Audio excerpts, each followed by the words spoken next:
All right, y'all, welcome to the Scott Horton Show. I'm the director of the Libertarian Institute, editorial director of antiwar.com, author of the book Fool's Errand, Time to End the War in Afghanistan, and the brand new Enough Already, Time to End the War on Terrorism. And I've recorded more than 5,500 interviews since 2003, almost all on foreign policy, and all available for you at scotthorton.org. You can sign up for the podcast feed there, and the full interview archive is also available at youtube.com/Scott Horton Show. Hey guys, check it out. On the line, I got Peter Van Buren, and he used to work for the U.S. State Department, but I like him now.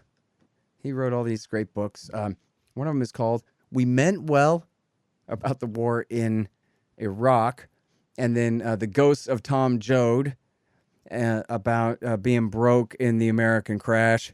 And then, of course, Hooper's War, a novel about World War II Japan, but, you know, it's kind of sort of also about you and me, I think. And his blog is called We Meant Well, and he writes mostly at TAC, as its friends call it, the American Conservative Magazine. And the reason I'm talking so slowly is because I'm looking for the right tab in my giant pile of tabs here, and I can't find it. But anyway, he wrote a thing for TAC, and it was all about the blame for the Afghan war. Whose fault is it? What a great question. Hi, Peter. Welcome to the show.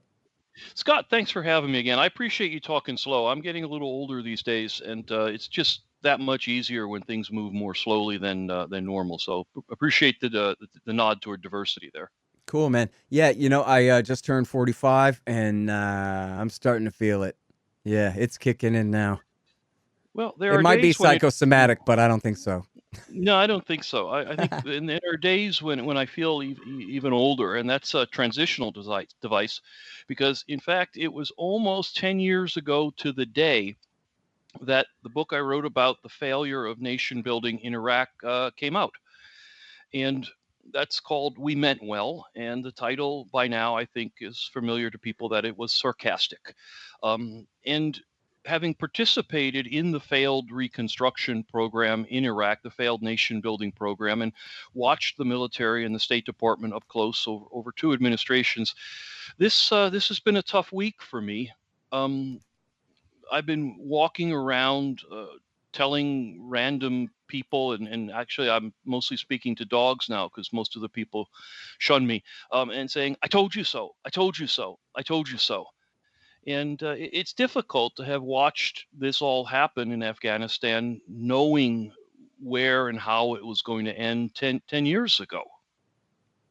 Yeah, I think that too, man. It does really suck. And the reason I'm excited to talk with you today, and I may even give you a chance in a moment, but is not only because the therapist doesn't pick up anymore, but because you have followed me on this journey as you've taken the journey yourself. You've written, I think, 2 books now on the collapse in Afghanistan. And, you know, today, of course, I pick up, I go to the National Spectator website, and there's a guy who thinks he's discovered the phrase fool's errand to describe the adventures in Afghanistan. When, of course, you stumbled onto that a long time ago and wrote a whole Who was it book. that said that? It was on the it's called the American Spectator. Oh, uh-huh. And it's a guy named Daniel J. Flynn.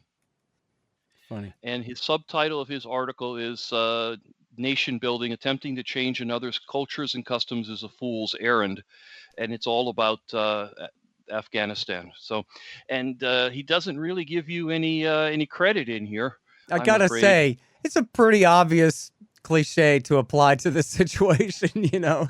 Well, sure. I mean, but you know, justice where it's due. There was one of the things that made me so sad is the Special Inspector General for the Afghan Reconstruction, which is a congressionally created organization that was supposed to oversee the nation building, particularly the spending of all the trillions of dollars. There was one in Iraq, but in their report, sort of summarizing the last 20 years of failure, they said something along the lines of the only thing less useful than what we did in Afghanistan would have been to simply set fire to the pile of money and walk away. And The line came directly out of my book.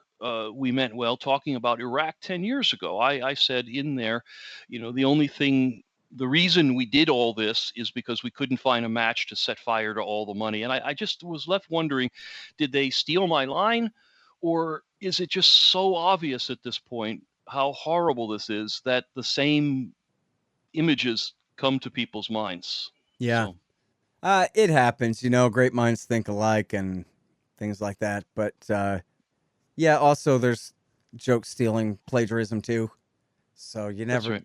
really know for sure.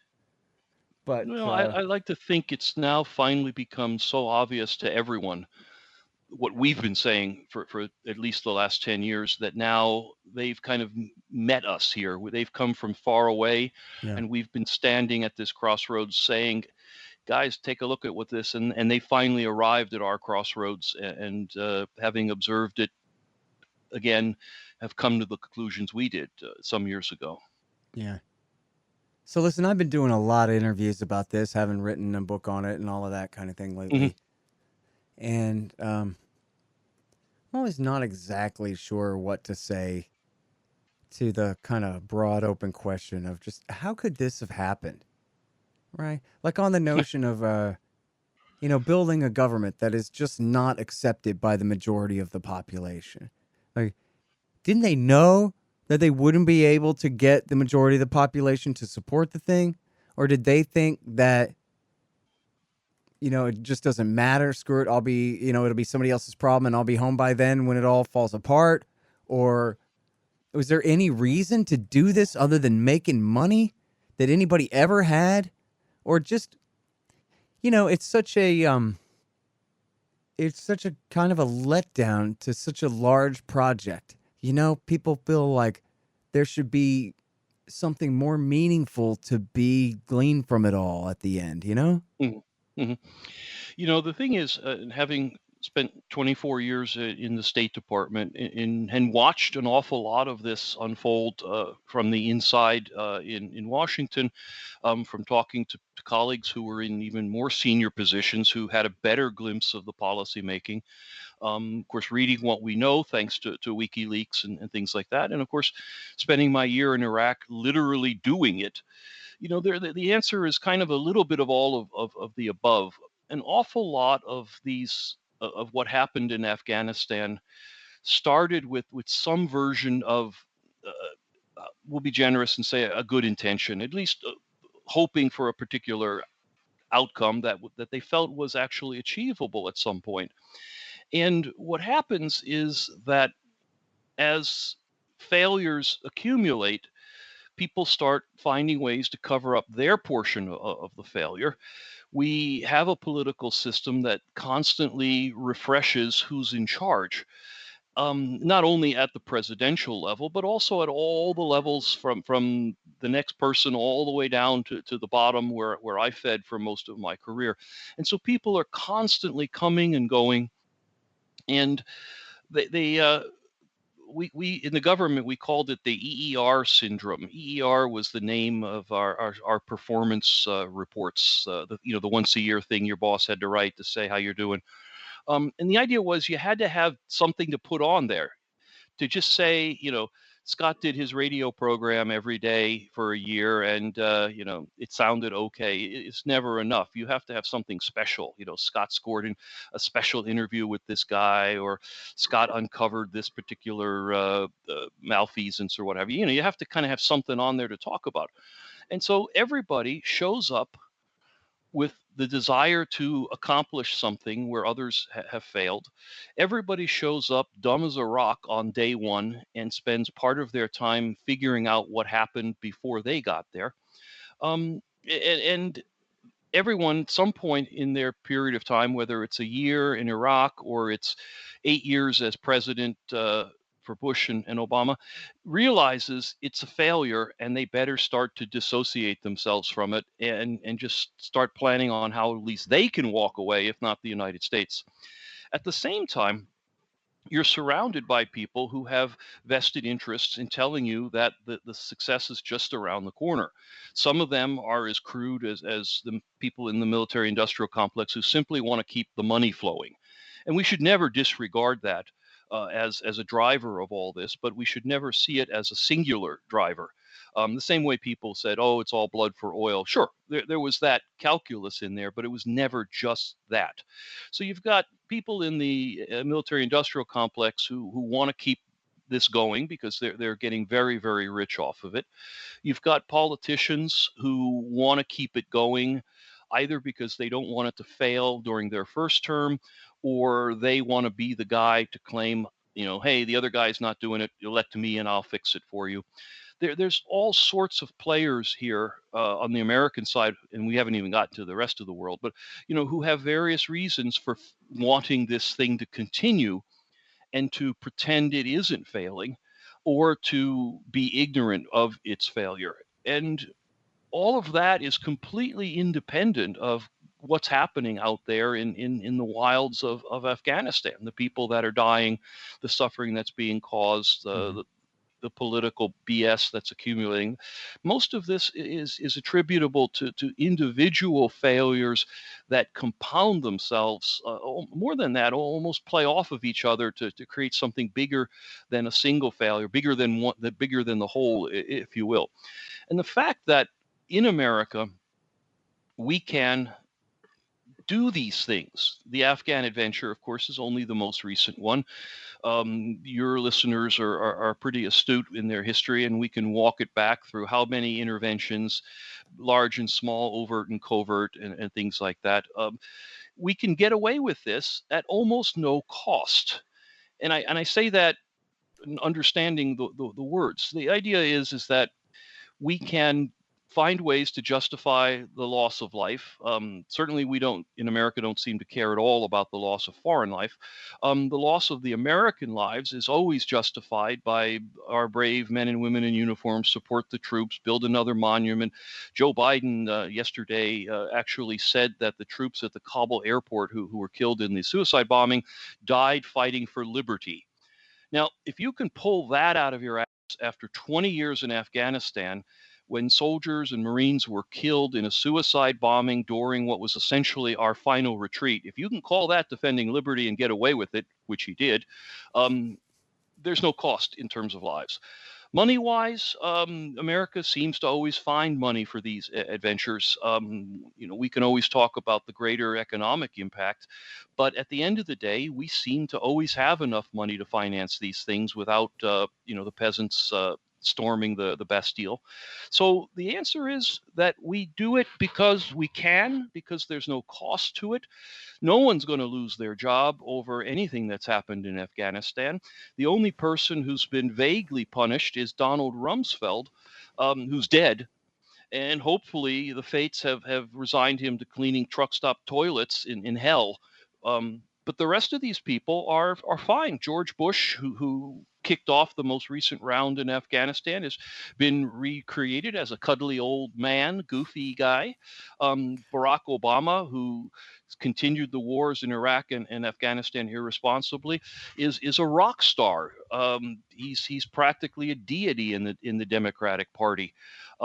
Nobody called Hillary Clinton for her role in this to task, though she lost the elections and faded on her own. And people like Susan Rice, who was an architect of the violence across the Middle East, is in a new job in the Biden administration, as is Anthony Blinken and all these other people. So there's never a cost to it, either personal or national.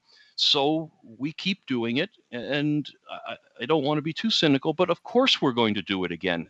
The next person that says never again within reach of me is going to walk away with a broken nose. Hope it's Yeah, not you. it's so easy for some people to ignore which costs and which kind of trade-offs. I'm sure, you must have seen Marianne Williamson, the former Democratic presidential potential candidate there, saying that, at the very last minute, like as Kabul's already fallen, she says, "You're right, Bill Kristol. We should keep troops there to fight for women's rights." Yeah. I see those things and it's absolutely stunning. And it's like, lady, at this point, if you haven't figured out the scam, then I feel so sorry for you because, of course, women's rights were never important to anyone but the propagandists who wanted to throw a little bone out to the leftists and the progressives about why we're fighting there. And it gave Hillary a chance to accumulate some B-roll for her many unsuccessful runs for the presidency. And, the media could dig out Malala every once in a while. I feel bad for Malala. I mean, there was a brand that was golden just a few years ago. And now she plays second fiddle to Greta, the climate change girl. Yeah, it's because she And attacked Obama for the drone strikes to his face or I'm not sure if it was in the Oval Office or not, but I think it was. yeah. I mean, on Instagram, that's called, really wrecking a brand. Yeah, not And supposed to ever do that. no. And so, this is all part and parcel. I mean, you see it playing out right now. This sort of, it was all about women's rights stuff. I accidentally on the radio ended up listening to Fresh Air and Terry Gross, who was interviewing the CNN reporter Clarissa Ward, I tried to and send going. her fool's errand, but she didn't bite. Well, it's funny because when my first book came out, We Meant Well, I was on Fresh Air. I didn't even sort of ask for it. The book had created enough controversy in Washington that they had me on, and there we go. And it was a successful show. They seemed to be worth listening to.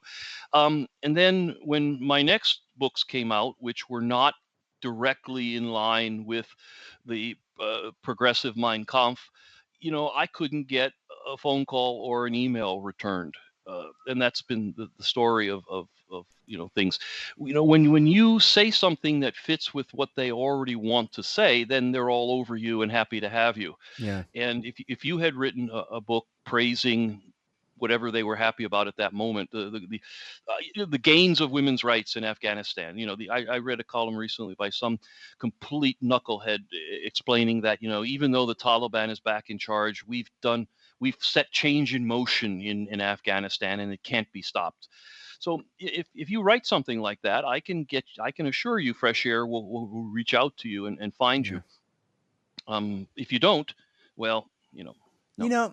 Let me ask you something here about the media, because I think it's still sort of, I got a pretty good sort of mosaic kind of a picture about how the way things work around here. And yet I still always fall a little bit short in my own mind of being able to explain the just absolute abject hawkishness of every single person in the media, with just such few exceptions. If Geraldo says, listen, I'm a Zionist Jew, I just think that, golly, we got to cut these Palestinians a little bit of slack sometimes.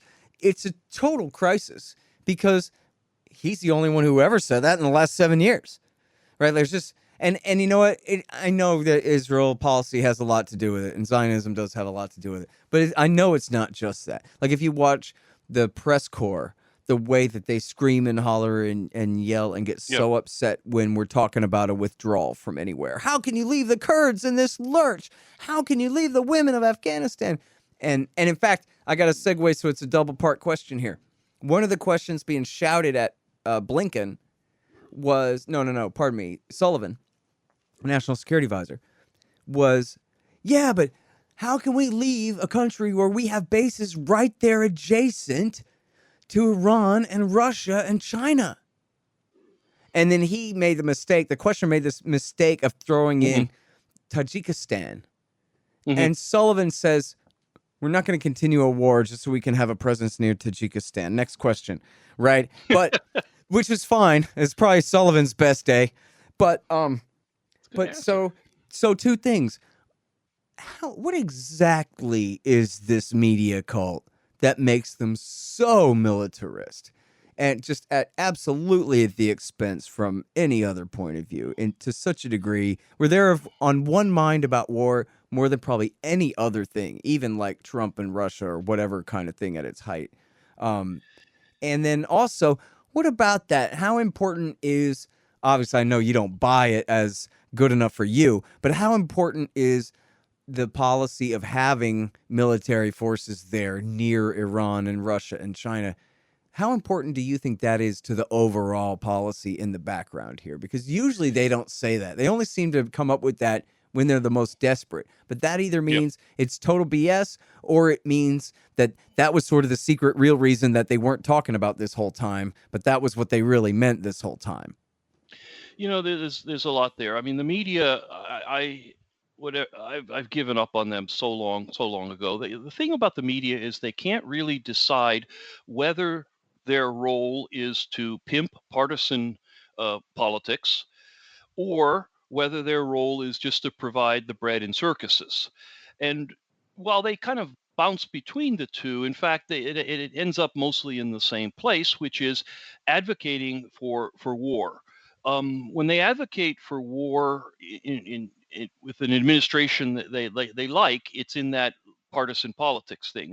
When you were listing the groups that we had to go to war to save, you did forget my favorite, the Yazidis in Iraq, which was Obama's excuse to restart the war in whatever it was, 2012. 14. 14, sorry. You remember when we re-entered Iraq, it was originally supposed to be a rescue mission to save the Yazidis, right? And it ended up being us fighting ISIS alongside our allies, the Iranians. So in that case, the media was all about partisan politics and pimping Obama's policy, and there you go. When they're not quite sure what to do, if Trump's in office, who they hate, or they're not quite sure about Biden, then they just kind of shift over to the other focus they have, which is bread and circuses. Wars are good for business in the media, the same as they're good for business in the armaments industry. People tune in to watch. It gets clicks. Pundits have plenty to write about.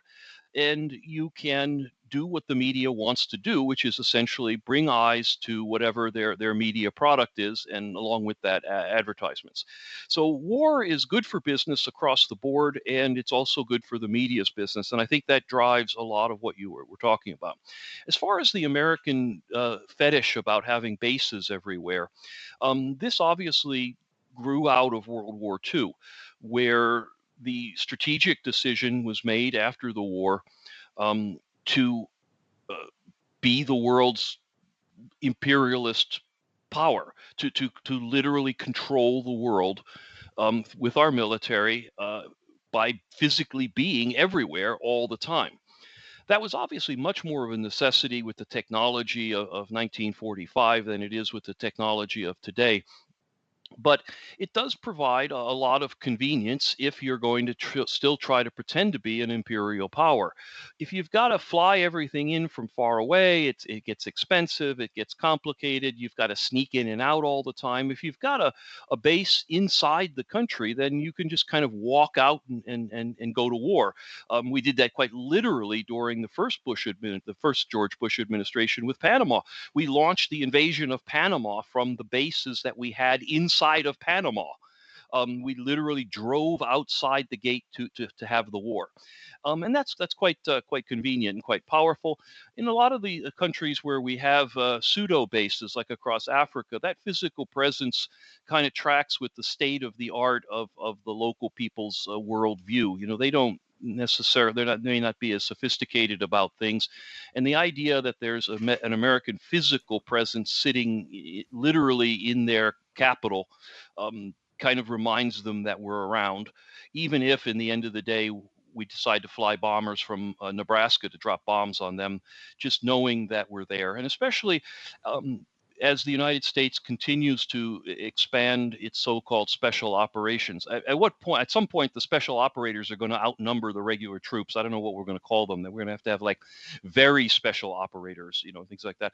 But as long as we like to keep doing business that way, where we have some deniability, or the way that we can kind of sneak in, do something naughty, and sneak out, that is much easier if you've got bases there. Sometimes you can use an embassy to do that, but these guys who think they blend in, oftentimes, since they're 6'3" with roided out muscles and shaved heads, and they may not be immediately blending right in with the pasty faced diplomats all the time. So having their own little hidey hole is often very convenient for America's imperial interests. The bigger questions, of course, that beg are, what are our imperial interests anymore? And are even if you say those are legitimate interests to pursue, I mean, can we do it? Are we any good at it? We haven't really won a war for a pretty long time. Um, you can arguably walk it all the way back to 1945. I mean, you could, with don't include throwaways like our invasion of Grenada or something like that, but focus on the big ones. Korea, at best, a tie. Vietnam, big loss there. Iraq, big loss there. Afghanistan, major loss there. Um, you're going to have to argue what are we even capable of doing what we think we're doing, and could we please stop saying the greatest military in history kind of thing, because you got to win one once in a while, boys, if you want the title. Yeah, well, we do have a lot of H-bombs, so there You go. Yeah. We could win a submarine battle probably with somebody if anybody else had any for us to fight against, Well, yeah, I mean, this is like when I was I went to school at Ohio State, and we had a sports team for everything. I mean, if it involved a ball, a bat, or running in some direction, Ohio State had a varsity team, to the point where they were kind of looking around for others to play in some of these things, because there just wasn't at that time in the Midwest, there just wasn't a big women's lacrosse presence. And so, they'd have to go pretty far out to find a varsity women's lacrosse team that was any good to compete against. And that's it. I mean, we got all these great weapons, and if the other side were willing to meet us under a well spelled out set of rules, I bet our guys would win. But since the other teams seem to have their own version of rules, and the greatest military on earth just got chased out of Afghanistan by a bunch of guys whose image of technology is, an espresso machine, I think we have to kind of revisit some of these broad claims to fame. I'd say so. Hold on just 1 second. Be right back. So you're constantly buying things from Amazon.com. Well, that makes sense. They bring it right to your house. So what you do, though, is click through from the link in the right-hand margin at scotthorton.org, and I'll get a little bit of a kickback from Amazon's end of the sale. Won't cost you a thing. Nice little way to help support the show. Again, that's right there in the margin at scotthorton.org. Hey, you want to know what industry is recession-proof? Yes, you're right, of course. Pot. Scott Horton here to tell you about Green Mill Supercritical Extractors. The SFE Pro and Super Producing Parallel Pro can be calibrated to produce all different types and qualities of cannabis crude oils for all different purposes. These extractors are the most important part of your cannabis oil business for precision, versatility, and efficiency. greenmillsupercritical.com. Hey y'all, Scott here. If you want a real education in history and economics, you should check out Tom Woods' Liberty Classroom. Tom and a really great group of professors and experts have put together an entire education of everything they didn't teach you in school but should have. Follow through from the link in the margin at scotthorton.org for Tom Woods' Liberty Classroom. Now listen, a guy was just interviewing me, and he reminded me of this thing that I wrote about in Fool's Errand about how Zbigniew Brzezinski, who was so responsible for getting us into this mess. I'm sorry? I just giggled at his memory. Yeah. He's so responsible for getting us into all this mess in the first place and everything. But so by 1997, this is when the Bill Clinton government was still supporting the Taliban and its rise, along with the Saudis and the Pakistanis there to replace Haqqani and Hekmatyar, who they used to support. And Massoud, who was the double agent who worked for the Soviets all along. But anyway, so Brzezinski writes in his book, The Grand Chessboard, he says, listen, we have to support the Taliban, Pakistan, China axis in Afghanistan in order to keep the Iranians, the Russians, and the Indians out. Yeah. Right. But then America invades in 2001, and for the last 20 years, we've been supporting the Tajiks and the Uzbeks and the Hazaras, who are allied with exactly those three countries. Iran, the Hazaras are backed by Iran, and the Tajiks backed by the Russians, and the Uzbeks backed Uzbeks backed by the Indians. Maybe the Indians and the Russians both backed the Tajiks and the Uzbeks. Anyway, so does it make a dam, or what is the deal? It doesn't First, it matter would be what the policy is as long as there's a policy and they can pursue it. well. First, of course, it would be fun to go to Washington and see how many senior policymakers could actually explain Brzezinski's sentence, that they actually understood what he was writing about, that places like Afghanistan are a spider web of alliances, and we have to realize that whoever we're supporting also has other patrons and things like that. I would be interested to see how many of the people in the senior ranks of the Biden administration could actually explain and dissect that sentence. My guess would be not too many. I think the thing that is missing from the calculus, when I went to Iran, about was 2 years ago, and I met. This was just after Trump had pulled us out of the nuclear agreement and moved the American embassy to Jerusalem. And I was there on a trip that was sponsored by an NGO that was affiliated with the Iranian government. Yada yada yada.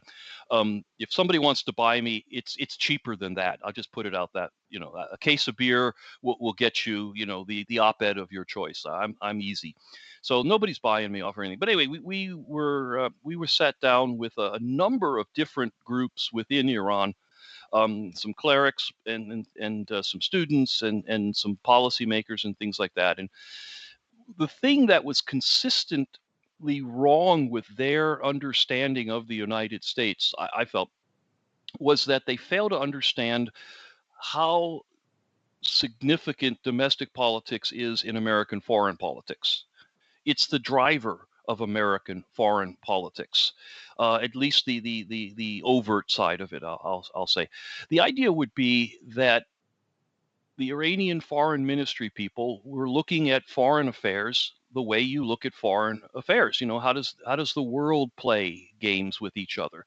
In the United States, our presidents tend to look at foreign affairs with a domestic lens. That explains an awful lot about policy towards Israel, for example, but it also explains an awful lot about what the Bush administration did in 2001 when they sent the CIA in to begin the war there. The CIA people who went in 2001 were either veterans of the campaign against the Russians, or were the intellectual sons of the people who did that. They were not stupid people.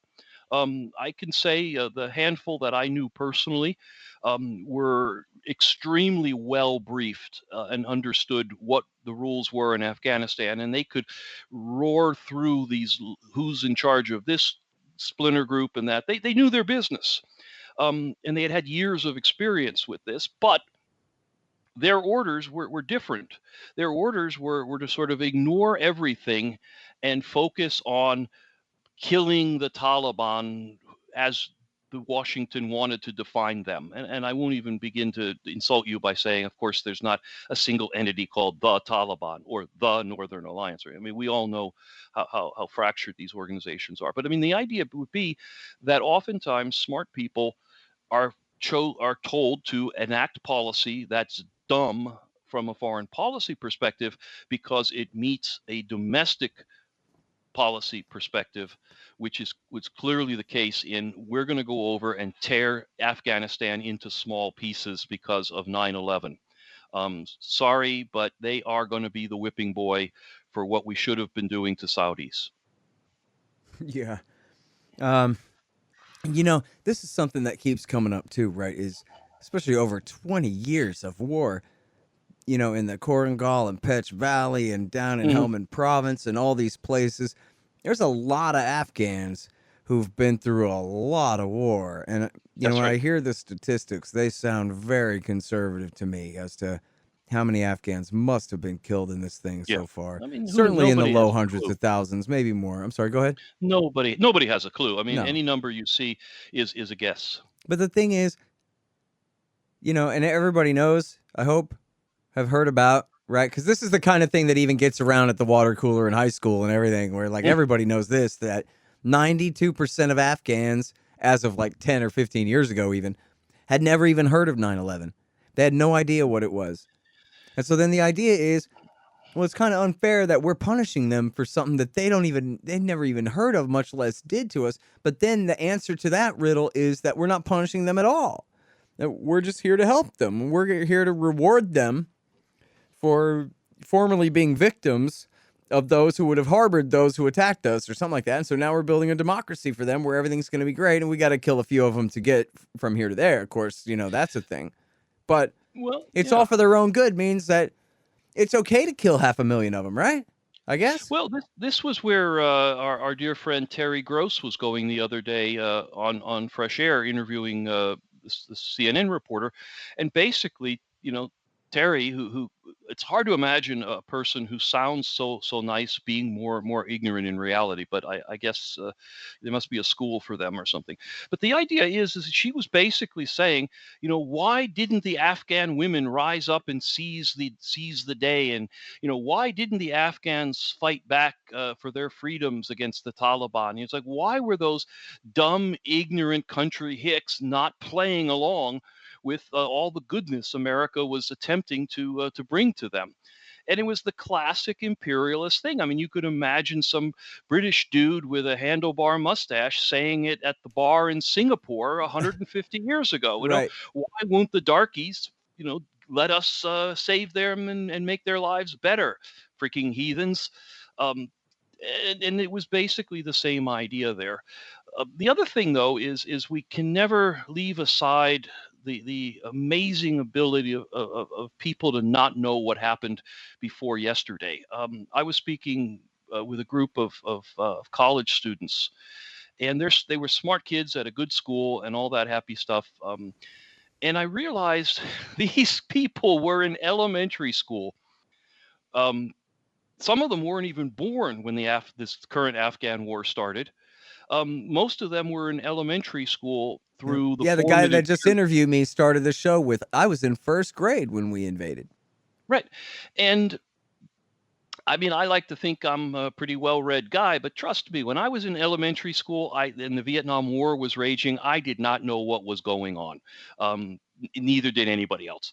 So the idea that when we have these generational wars like this, if we don't make some effort somewhere in the media educational cycle somewhere to kind of educate people, then we pay the price of that. One of the things I liked about your book, and this is not a butt kissing session, but it's a good thing, is how early in the game you started when you were going to kind of lay out the history of the Afghan war.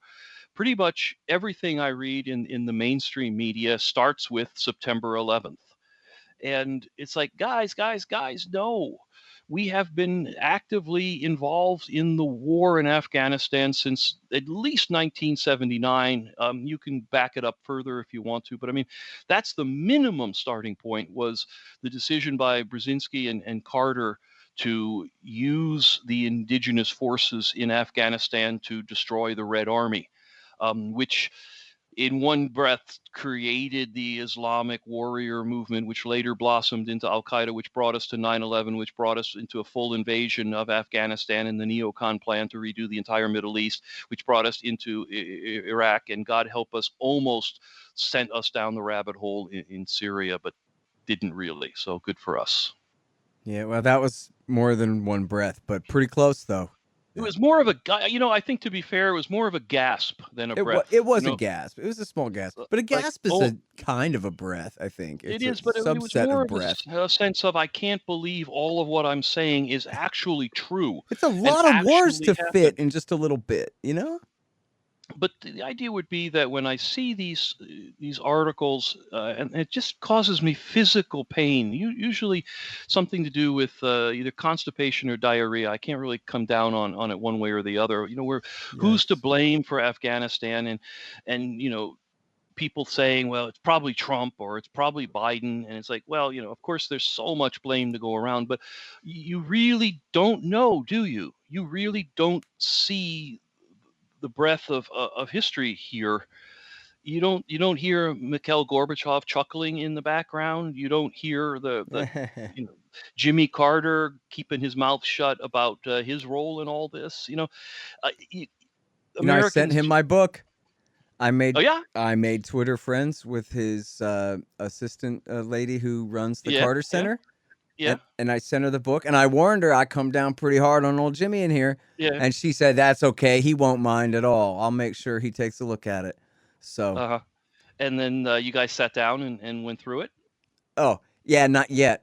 I'm waiting to hear okay. back. In fact, well, there was a delay. I had sent it to her, but there was a delay in her getting to the mailing address there. So I think the idea was he should be getting his hands on it sometime right around soon here now, or Okay, yeah, 'cause maybe in don't the let me last hold week you or up so. if yeah, Huh? don't let me hold you up if you've got to go do that. Wouldn't that be great? If I could even get a quote, especially if I got a funny quote like, well, I kind of agree with some of this stuff, or something like that. I'd put that right at the top of the book where Ron Paul's name is now. Yeah, Like, I think this is sort of right. I mean, a little I bit. think Carter's comment would be something along the lines of, "You bastard, they're just kind of reforming my reputation, and look at you, go ahead and bring up all this stuff." So Yeah. I you don't may know. I not. really wonder what he'll say, if he'll say anything at all. The lady is a really nice lady. We went back and forth in the Twitter DMs there for a little bit, and she Yeah. seems like a very nice lady and a very open-minded Good. lady, willing to read a book about how Jimmy Carter screwed up everything, So that's pretty good to start. I predict one day in the mail you're going to get a signed copy of one of his books to Scott, my good friend, or something like that, and that'll be the most you'll get out of it. We'll see. Wouldn't that be something else? Well, my parents voted for him. I know that. There you go. The thing is this never again stuff, and this is what I would like to kind of probe a little bit, at least have an internal dialogue on, because we've done this never again thing over and over and over again. Never again. Well, explain. You mean from the slogan from after the Holocaust in World War II? Well, yeah, that one too. I mean, we the word genocide today means everything from a failed Instagram campaign to multiple murders. But never mind the genocide thing. I'm talking about the idea that we're going to not do another Vietnam, and then we sort of do it again over. No, that's a different never again. The first never again is we must have a war because we promised never again will we not have a war. And because so everyone is you're talking about that was terrible. Let's not do that again. The more Vietnam syndrome type situation. Okay, well, so we'll go with let's not do that again.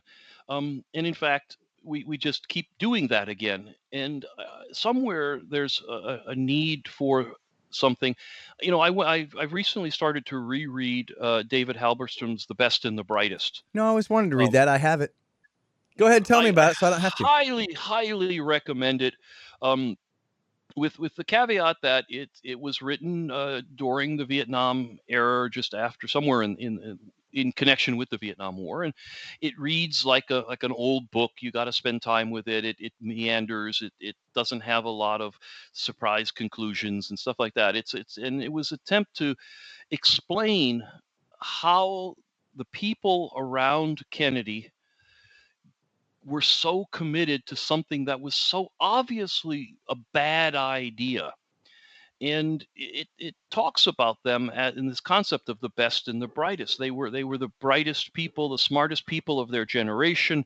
They came into government with great ambitions and with great humility at the power at their hands, and they proceeded to screw it up every single step of the way. And the more they screwed it up, the more it's like when you send money off to a Nigerian cyber scammer, and your answer to getting ripped off is, I'll send him some more money. Maybe I can make my losses back here. And everyone around you is saying that's not a good idea. And maybe even your brain is saying that's not a good idea. One of the things that Halberstram did not have access to, and it's worth looking at in this context, were the inner thoughts of Robert McNamara. Robert McNamara was the Secretary of Defense. He's the guy that commissioned the Pentagon Papers, the actual true secret history of the war, which revealed the lies and were leaked by Daniel Ellsberg, of course. But McNamara, in his later years before he died, found redemption, if you will, by coming clean. And he made public all sorts of information that showed while he was enlarging the Vietnam War, surging the Vietnam War, and encouraging others in the Kennedy and Johnson administration to do so, he privately understood it to be a ridiculously bad thing. And he knew he was doing wrong, but he did it anyway. And these were contemporary documents. This wasn't an attempt to whitewash history. These were notes and memos and things that he wrote at the time he was making these ridiculous decisions. And we need to really do something like that for the last 20 years of American history. You get people who knew better. George Bush, I'll give him credit for being completely stupid and being buffaloed by the neocons, Dick Cheney and others around him. But nobody's going to get away with calling Barack Obama stupid. But yet he did it anyway. He surged into Iraq. He wouldn't withdraw from Afghanistan. He waited till the last minute for a half-assed deal with China. I mean, he's not a stupid man, but he did stupid things on a very large scale. And someone has to help us understand how that happens, because it's the answer to the question of why do we keep doing this?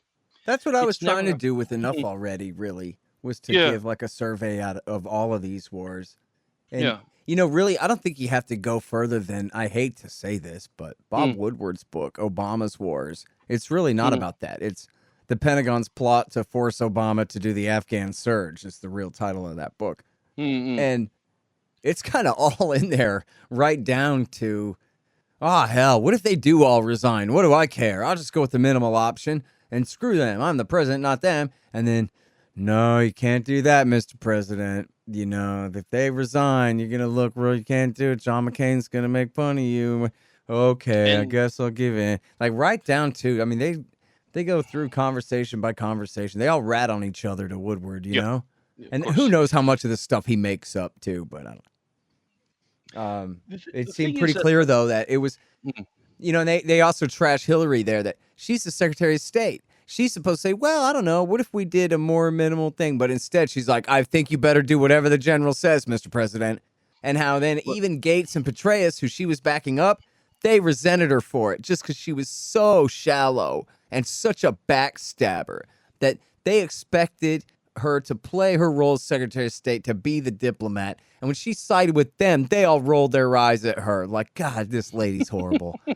To box Obama in that way is the way they put it, Well, it goes back to what we were talking about earlier, this idea that American foreign policy is nearly completely controlled by American domestic policy.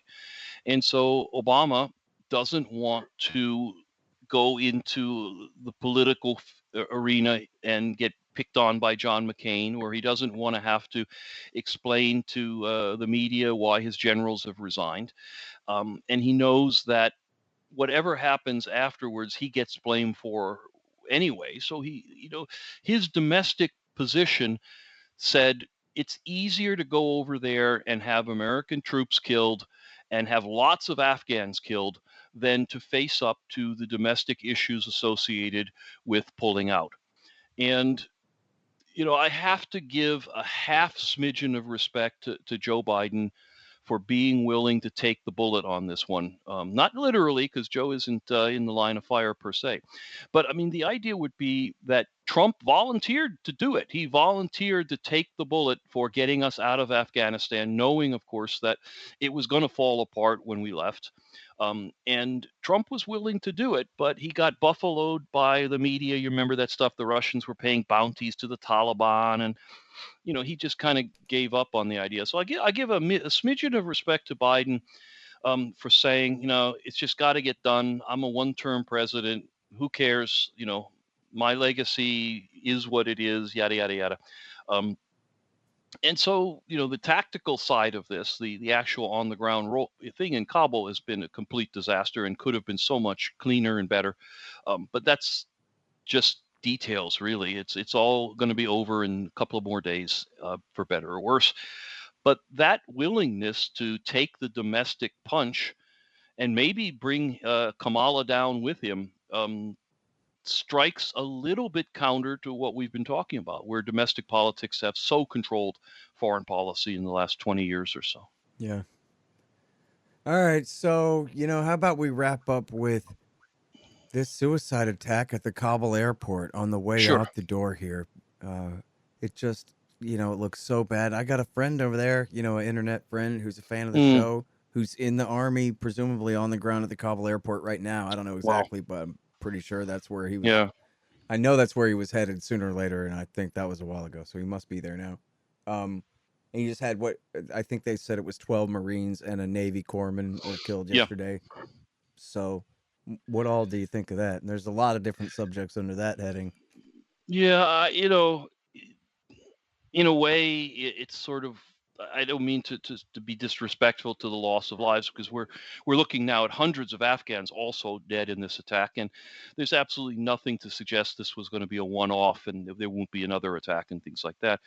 But when you have 20 years of bad decisions and 20 years of atrocities, choose your the one that you want to focus on as the most symbolic. I mean, I've written a lot about the only death of a real State Department employee in Afghanistan, Anne Smedinghoff, who was blown up by the Taliban while she was conducting a propaganda mission that should never have been approved. Pick one and let that be the symbol, the focal point, the kind of literary device that lets you talk about the whole thing, because trying to take one bite and summarize 20 years of horror is too much for any mind to get a grip on, particularly when people are used to kind of shallow views of things. So, if this terrible tragedy with the suicide bomber is going to be the media event that everyone seizes on to focus, so that because we can't or won't take the long view and understand the history and understand how this suicide bombing is just one of how many, then fine, let's focus on that. The same way, like I said, I focus often on the death of the one State Department employee. Someone else could choose to focus on one of the Afghan wedding parties we blew up by accident in a drone strike, or the torture, or the good we failed to do in things. There's so many touch points. But if you can only handle one, if you can only wrap your head around one, if that's what's necessary for you, the collective you, to understand what's been going on for 20 years while you were not paying attention, well, then do that, please. But we grieve all the dead. Someone will be the last American to die for a bad idea in Afghanistan, and I hope that we've seen that already. Yeah. It's a shame. Very well said. Speaking for me, that's for sure. All right. Thank you so much, Peter. It's great to talk to you again. It's been too long. Always a pleasure. Thank you, Scott. All right, you guys. That's Peter Van Buren. Find him at theamericanconservative.com. This one's called Who's to Blame for Afghanistan? The Scott Horton Show, Anti-War Radio, can be heard on KPFK 90.7 FM in LA, APSradio.com, antiwar.com, scotthorton.org, and libertarianinstitute.org.